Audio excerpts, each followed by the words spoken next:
काचेच्या पुलामुळे नापणे धबधब्याच्या सौंदर्यात भर. रत्नसिंधू योजनेतून उभारण्यात आला काचेचा पूल. काचेच्या पुलावरून पर्यटकांना धबधब्याचं सौंदर्य निहाळता येणार.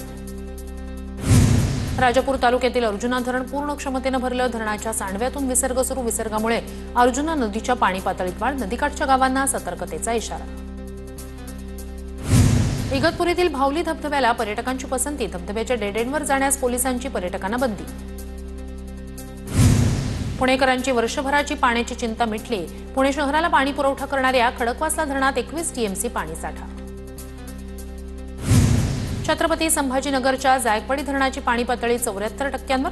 गेल्या वर्षीच्या तुलनेत पाणीसाठा समाधानकारक. नाशिक विभागात जोरदार पाऊस झाल्यानं जायकवाडी धरणात मोठ्या प्रमाणात पाण्याची आवक.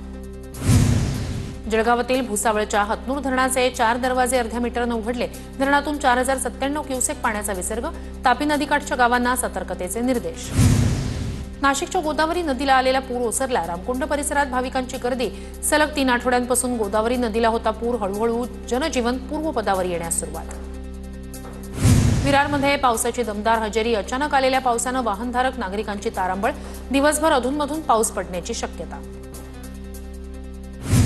रत्नागिरी जिल्ह्यात पावसाचा जोर ओसरला. जुलै महिन्यात समाधानकारक पाऊस पडत नसल्यानं शेतकरी चिंतेत. मागच्या 24 तासात फक्त 10 मिलीमीटर पाऊस. अहिल्यानगर शहरासह परिसरात पावसाची हजेरी. पावसामुळे शहरातील विद्युत प्रवाह खंडित. अचानक आलेल्या पावसामुळे नागरिकांची उडाली तारांबळ.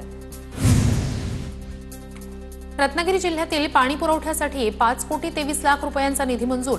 लघु पाटबंधारे विभागाच्या प्रकल्पासाठी निधी मंजूर. प्रकल्पामुळे शेतीला मोठ्या प्रमाणात फायदा होणार. रावेर तालुक्यातील चिनावल परिसरात अज्ञात माथे फिरून शेतकऱ्याच्या शेतातील केळी कापल्याचं समोर. शेतकऱ्याचं लाखो रुपयांचं नुकसान. परिसरातील शेतकऱ्यांमध्ये भीतीचं वातावरण. इगतपुरी तालुक्यातील खडकवाडी इथल्या भरत कळू या अल्पशिक्षित शेतकऱ्याचा अनोखा प्रयोग.